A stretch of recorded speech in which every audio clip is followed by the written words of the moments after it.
on social media. You may have come across it. It's from the Arab world. It looks like an Egyptian clip. And there's a talk show host. He's dressed in a nice fancy suit. And he looks to be interviewing a sheikh. And it looks like the conversation is moving in the direction of the Quran and Iman and all these wonderful topics. So the clip, just begins from a part of their conversation in which the host asks the sheikh, "Sheikh, how do I know if I have Iman?"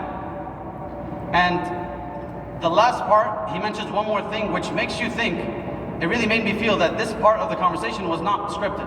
It's just a conversation he's having. He's asking a real question, taking advantage of having a scholar in front of him. "Sheikh, how do I know if I have Iman?" And then he says, "Because I'm afraid." So you can already see him, the emotion in his face. And the way the sheikh chose to respond really makes you feel that at that moment, Allah subhanahu wa ta'ala أنطق الحق على لسانه, that Allah allowed the divine truth to flow through his tongue. The sheikh responded, he said, "Look, it's not complicated at all. I'm going to give you a checklist. And this checklist is not from me, it is from Allah subhanahu wa ta'ala directly." And then the sheikh recited the following ayah. He said, بعد أن أعوذ بالله من الشيطان الرجيم إنما المؤمنون الذين إذا ذكر الله وجلت قلوبهم وإذا تليت عليهم آياته زادتهم إيمانا وعلى ربهم يتوكلون. 3 things on your checklist. Allah says, surely the believers are only those who, when Allah is mentioned, their hearts tremble. Number 2, and when His verses are recited to them, they increase in belief, in Iman. And number 3, and in their Lord they put their trust. And then the camera pans to the talk show host. He's sitting there in his fancy suit, and he is weeping. I don't mean like a single tear coming down his eye. He is full on bawling. His face is red. His face is buried in his hands. He's just crying, letting it all out. And the sheikh is looking at him and saying, "Yes, exactly. This is the sign of Iman. All it took was him hearing the ayat of Allah testifying, or Allah subhanahu wa ta'ala commanding or letting him know that you are a believer." And the man just broke. And that is the sign of Iman, subhanallah. And brothers and sisters, that is one of the great ironies. One of the great paradoxes is that in order to achieve true Iman, it needs to be accompanied by a great fear of losing that Iman. It has to come. That's a sign and a symbol, and they go hand in hand. And if you think about it, it makes perfect sense. When you're holding on to something valuable, you fear losing it naturally. And if you fear losing it, action has to take place. And what is that action? It means you're going to do whatever it takes to protect that value that you're holding on to. In fact, one of the tabi'een, Ibn Abi Mulaika, rahimahullah, he said the following.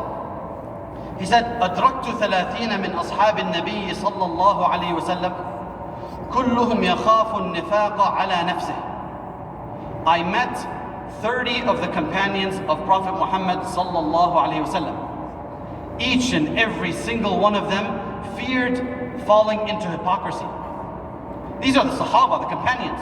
These are the people who put their blood, their life, their wealth, everything on the line for this deen. These are the people who were at the front lines, and yet they're living in fear of losing their Iman. These are the people who would reflect on a daily basis.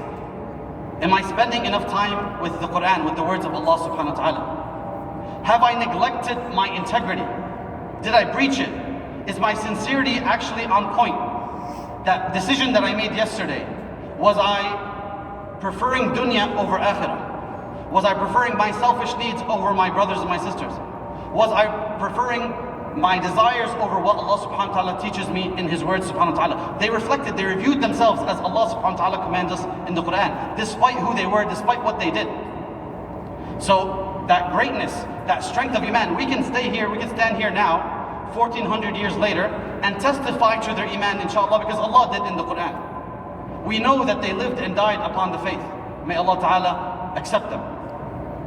And yet, this is how they lived. This is the fear they had. Because when you're holding on to something valuable, you naturally fear losing it. And you take the steps that are required to preserve it, to protect it.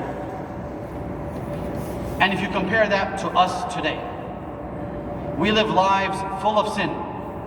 We live lives full of neglect. And yet we sleep soundly. We can go to sleep at night and not even put an alarm for Salatul Fajr. And we sleep past it, and yet 2 hours later, because of school or work or some dunya pursuit, we gotta wake up. You put the alarm clock. And you get to see in real time. You can test yourself.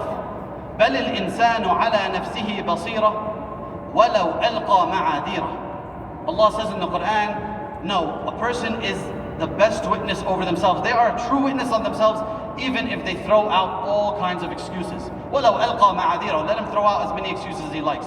You know yourself. You know how you treat something that you value, that you believe can bring you benefit, versus how you treat something you don't value and you don't care about. And the only question to ask yourself is, where does the Quran lie on that spectrum? Because it's a spectrum. You don't care about everything. It's either on or off. It's an amount. I care about this a lot, so I'm taking so much more work to make sure it stays in my life and to benefit from it. And I don't care about this or that, so it just gets shelved. And I pick it up when I pick it up. I remember it when I remember it. I forget it the rest of the time. You ask yourself, where on that spectrum is the Quran in my life?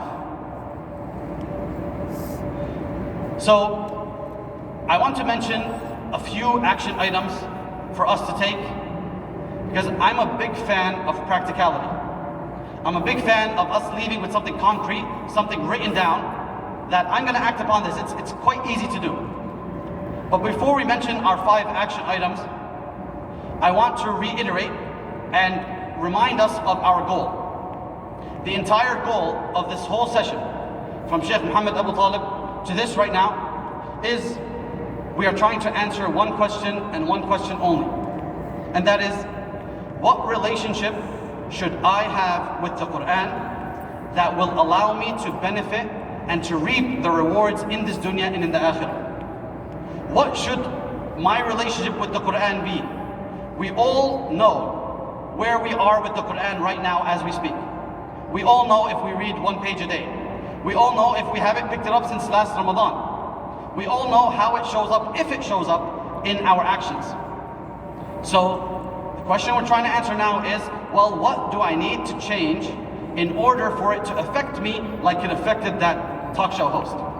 In order for it to show up in my actions like it showed up in the lives of the Prophet Muhammad sallallahu alaihi wasallam and the lives of his companions radiallahu anhum ajma'in. These are our 5 action items. Number 1, I'm going to mention 3 ayat, and I want you to jot them down. Just write down the numbers of the ayat. And then when you go home, inshallah, safely and soundly, back to your states, I want you to print out every single one of these ayat in Arabic and English, and have them there on your desk, in your car, wherever you are likely to see it, on your fridge. In these ayat, Allah subhanahu wa ta'ala gives us a checklist through which you can go through them one by one and consider it a diagnostic test. Consider it a thermometer on the state of your heart. Is my heart doing okay? Go through this test. If your reaction is like that of the talk show host at the beginning, then inshallah ta'ala it's a good sign. If you get no reaction at all, it's a really, really bad sign and you need to work. That's a red alert. Here are the 3 ayat. The first, it is surah number 8, ayah number 2. Surah Al-Anfal, ayah number 2. The next ayah, surah number 39, Surah Al-Zumar, ayah number 23. Surah number 39, ayah 23. And the last ayah is surah number 13, ayah number 28. That is Surah Al-Ra'd, ayah 28. Go through these ayat, have them a visual representation, a visual reminder of them, so you can see if my heart responds well to these. Inshallah, it's a sign that I'm on the right track. And if it does not, I need to put in work immediately. Action item number 2. We mentioned the lives of the Prophet Muhammad sallallahu alaihi wasallam and his beloved Sahaba, the companions, because our relationship with the Quran is not simply reading it. It's not simply playing it to get barakah in our house. However, those are good things, but if it ends there, you're in trouble. The Quran is not just meant to be read, it is meant to be followed and implemented in your life. And there is no better generation who did that than the followers of the Prophet Muhammad sallallahu alaihi wasallam. May Allah have mercy on them and be pleased with them all. But in order to follow in their footsteps, you need to know what they did.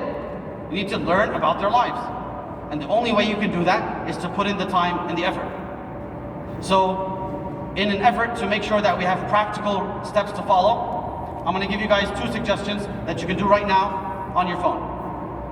The first one is to go into YouTube and write Seerah. In fact, if you want to be much more specific, you can write Yasir Qadi Seerah. Seerah is spelled S-E-E-R-A-H.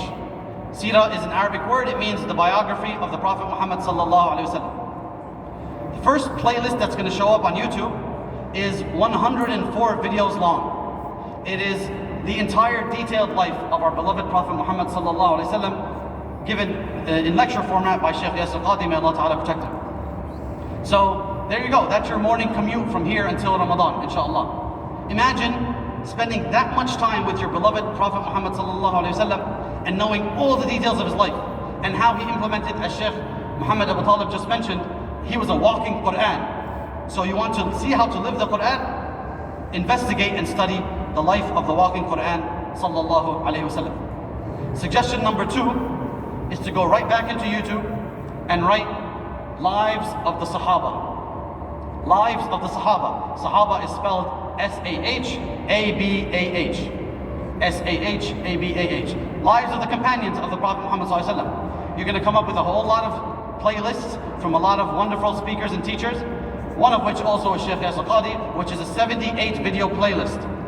There you go. You can do that from Ramadan onwards, inshallah.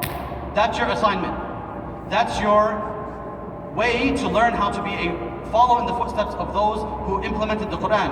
That's how you can learn how to incorporate it with all the curveballs that life throws your way, with all the obstacles that you have, with all the desires that try to thwart you on your way to Jannah. Because they were human too. They had desires too. They had challenges and obstacles. They had temptations.